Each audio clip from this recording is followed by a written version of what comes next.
सो ये है exercise 3.3। I hope आपने 3.1 3.2 देखा होगा। सो स्टार्ट करते हैं। फर्स्ट क्वेश्चन है, given a parallelogram ABCD, complete each statements along with the definition और प्रॉपर्टी यूज्ड। स्टेटमेंट जो गिवन है उसको कंप्लीट करना है और बताना है कि कौन सी प्रॉपर्टी यूज हुई है इसमें, राइट। सो पहले हम प्रॉपर्टी पे फोकस कर लेते हैं कि पैरेललोग्राम की क्या प्रॉपर्टी होती है। ये एक पैरेललोग्राम है। पैरेललोग्राम में जो होता है इनके ऑपोजिट साइड्स इक्वल होते हैं। जैसे ये साइड इसके इक्वल होगी, जितनी इसकी लेंथ होगी उतनी ही इसकी भी लेंथ होनी चाहिए, राइट। और जितनी इसकी लेंथ है उतनी ही इसकी भी होनी चाहिए, तभी ये पैरेललोग्राम कहलाएगा। ये तो हुई साइड की बात। इसी तरीके से जो ऑपोजिट एंगल्स होते हैं ना, ये एंगल इसके इक्वल होगा और ये एंगल इसके इक्वल होगा। अगर ऐसा नहीं है तो वो पैरेललोग्राम की कैटेगरी में नहीं रखा जाएगा। सो साइड और एंगल समझ में आए। और उसके बाद इनका जो एडसेंट एंगल होता है ना, अब एडसेंट एंगल क्या होता है, जैसे ये एंगल और ये एंगल, ये दोनों एडसेंट एंगल होंगे। इसी तरीके से ये एंगल एडसेंट एंगल कहलाएंगे। इसी तरीके से ये एंगल एडसेंट एंगल कहलाएंगे। तो मैंने समझा दिया। तो दोनों के जो एडसेंट एंगल्स होते हैं ना वो सप्लीमेंट्री होते हैं। सप्लीमेंट्री का मतलब इन दोनों एंगल का सम 180 डिग्री होना चाहिए, राइट। तो ये तीन प्रॉपर्टी आपको अच्छे से समझ में आई होगी। एक और होती है, जो इनके डायगोनल्स होते हैं वो बाइसेक्ट करते हैं एक दूसरे को। अब यही चारों प्रॉपर्टी यहाँ पे इन्होंने दे रखी है जो कि हमें समझनी है, ठीक है। सो चलो क्वेश्चन पे मूव करते हैं।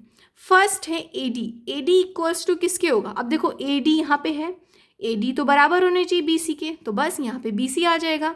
अभी मैं समझा दे रही हूँ, फिर बाद में लिख भी देंगे। अब कौन सी प्रॉपर्टी यूज हुई है, वही ऑपोजिट साइड्स जो होते हैं पैरेललोग्राम के वो इक्वल होते हैं, राइट। सेकेंड में एंगल DCB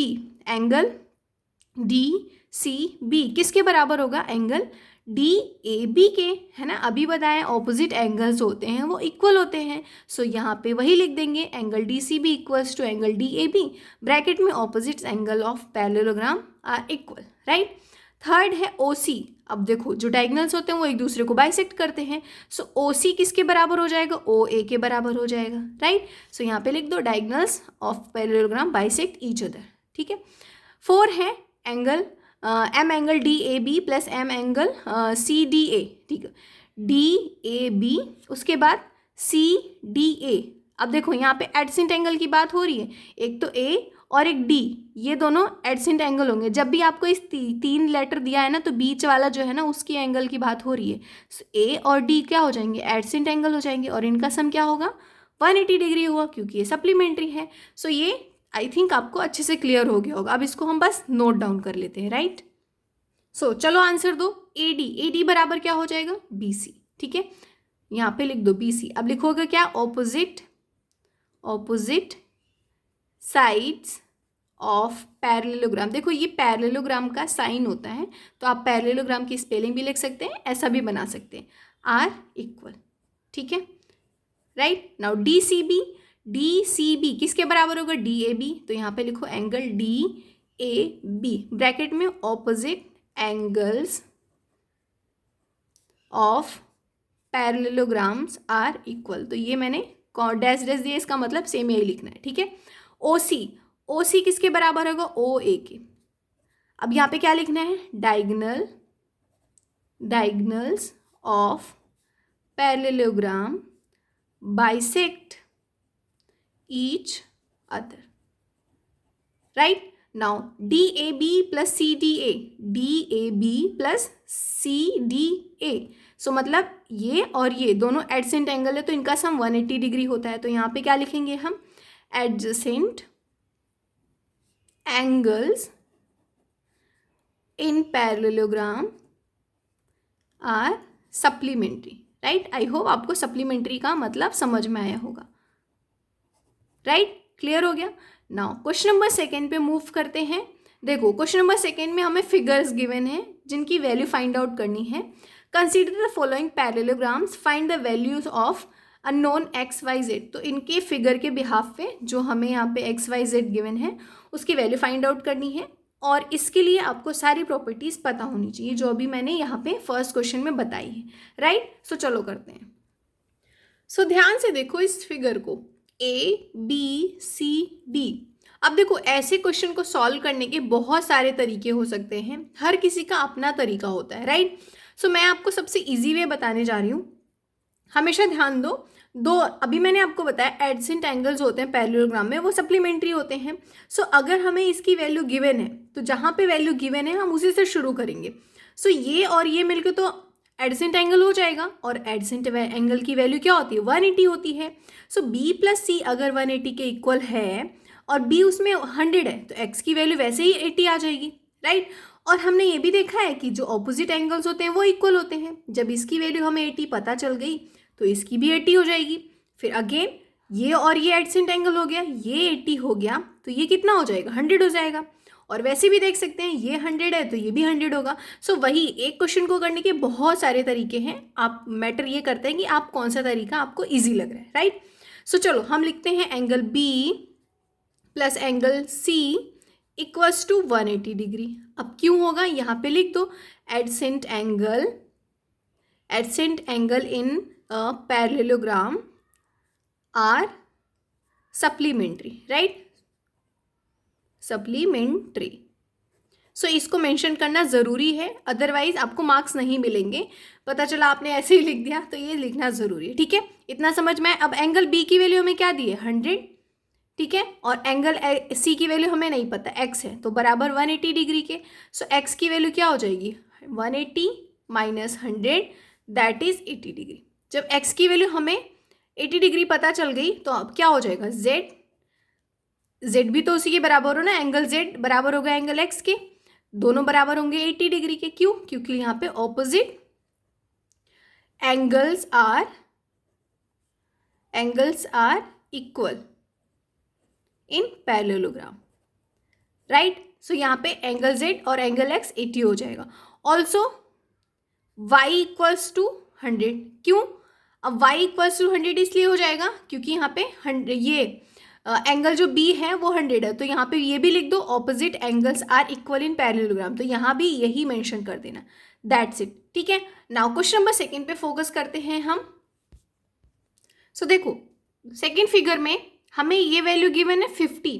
सो ये दोनों मिलके एडजेसेंट एंगल हो जाएंगे। अगर ये 50 है तो 50 माइनस 50 180 में से सब्ट्रैक्ट करोगे तो क्या होगा, जो आएगा वो y की वैल्यू हो जाएगी।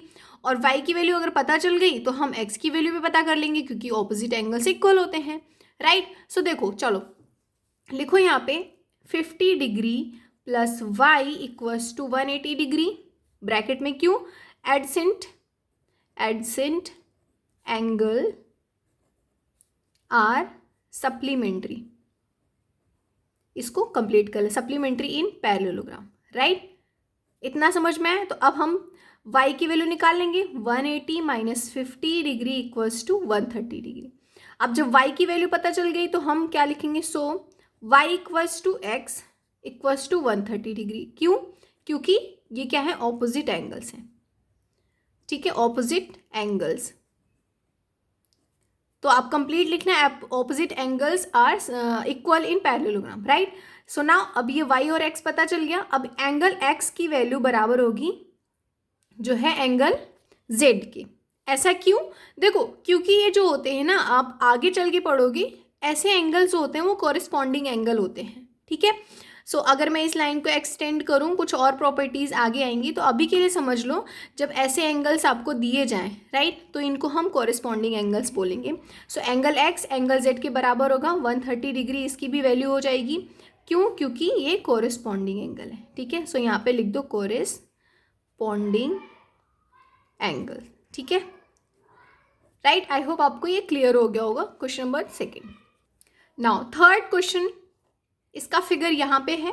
देखो इसमें ध्यान से देखो, ये एक ट्रायंगल बन रहा है, राइट। ट्रायंगल y x और 30, इन तीनों की वैल्यू अगर प्लस करोगे तो 180 के बराबर होना चाहिए। हमने पढ़ा है angle sum property of a triangle जो कि 180 डिग्री होता है। तो हम यहाँ पे हमें मेंशन, और एक चीज़ और, एंगल x ये 90 डिग्री बना रहा है अपने आप, तो हमें x की वैल्यू तो वैसे ही पता है, angle x equals to 90 degree, ठीक है। ये राइट एंगल ट्रायंगल है, ये राइट एंगल ट्रायंगल, तो एंगल x की वैल्यू 90 डिग्री हो गई। So angle x plus 30 plus angle y equals to 180 degree के हो जाएगा। क्यों, क्योंकि angle sum property of a triangle इसकी वजह से ये 180 डिग्री के बराबर हो जाएगा। अब यहाँ पे एंगल एक्स की वैल्यू पुट कर दो, 30 + 90 plus angle y equals to 180 degree. ये दोनों मिलके क्या हो जाएंगे 120 plus angle y equals to 180 degree, right. So angle y की वैल्यू क्या हो जाएगी 180, ये यहाँ पे आएगा सब्ट्रैक्शन, सो सब्ट्रैक्ट करने के बाद क्या आ जाएगा 60 डिग्री। तो हमें एंगल वाई की वैल्यू 60 डिग्री मिल गई। अब देखो, अभी मैंने आपको एक प्रॉपर्टी ऊपर बताई कि जब भी ऐसे आपको एंगल दिखे जो कि एक अंदर की साइड है एक बाहर की साइड, तो ये कॉरेस्पॉन्डिंग एंगल होते हैं। अब दूसरी प्रॉपर्टी एक और है, जब भी आपको इस तरीके के दोनों अंदर ही दिखें फिगर के इंटीरियर हैं, तो हम इसको ऑल्टरनेट एंगल बोलते हैं, ठीक है। तो एंगल वाई और एंगल जेड बराबर होगा, तो ऑल्टरनेट एंगल जो होते हैं वो इक्वल होते हैं। सो हम यहाँ पे लिखेंगे एंगल वाई इक्वल्स टू होगा एंगल जेड के, क्यों, जो कि ये है 60 डिग्री। ऐसा क्यों, क्योंकि ऑल्टरनेट एंगल जो होते हैं, ऑल्टरनेट एंगल्स जो होते हैं वो इक्वल होते हैं, राइट। ऑल्टरनेट एंगल होने की वजह से ये इक्वल है, right. So now question number 4, ये फिगर है यहाँ पे। अब ये वैल्यू गिवन है, देखो ये और ये तो एडसेंट एंगल हो जाएंगे, और इसमें भी एक प्रॉपर्टी यूज हो रही है जो कि हम लास्ट में करेंगे, कॉरेस्पॉन्डिंग एंगल वाली। पहले ही बता दूं, देखो अभी मैंने बताया जब आपको एक अंदर की साइड दिया हो और एक बाहर की साइड, तो दोनों कॉरेस्पॉन्डिंग एंगल होते हैं। सेम इसी तरीके से आप इसमें देखो, एक अंदर की साइड है एक बाहर की साइड है, तो ये दोनों भी कॉरेस्पॉन्डिंग एंगल होंगे। तो इसका मतलब अगर ये 80 है तो ये भी 80 होगा, राइट। ये तो बात हुई कॉरेस्पॉन्डिंग एंगल की। अब बाकी की वैल्यू, ये दोनों मिलके एडसेंट एंगल हो जाएंगे, तो एडसेंट एंगल की वैल्यू 180 के बराबर होती है। सो हम यहाँ लिखेंगे 80 degree plus angle x equals to हो जाएगा 180 डिग्री के। ऐसा क्यों, मेंशन करो एडसेंट एंगल जो होते हैं वो इक्वल होते हैं AdSense angle of parallelogram, right. Now angle x की वैल्यू 180 माइनस 80 इक्वल्स टू 100। जब एंगल एक्स की वैल्यू हमें 100 मिल गई, राइट, सो ये दोनों मिलके भी तो जो होते हैं वो एडसेंट एंगल होंगे, राइट। देखो एक और तरीका है, ये दोनों तो एडसेंट एंगल होंगे, आप चाहो तो इसको अब 100 करके 180 में से सब्ट्रैक्ट करके इसको फाइंड आउट कर लो, या जब ये हमें पता चल गया तो ये भी पता चल जाएगा। तो हम क्या लिखेंगे angle y equals to 80 degree. ऐसा क्यों, क्योंकि ऑपोजिट एंगल्स जो होते हैं वो इक्वल होते हैं। Opposite angles are equal in parallelogram, right, है ना इजी। नाउ हमें इसकी भी पता चल गई, इसकी भी पता चल गई, ये बात बाकी रह गई। तो अब एंगल जेड क्या हो जाएगा, वो भी 80 डिग्री हो जाएगा। ऐसा क्यों, क्योंकि वो कॉरेस्पॉन्डिंग एंगल है, ठीक है, कॉरेस्पॉन्डिंग एंगल। सो ये था क्वेश्चन नंबर 4।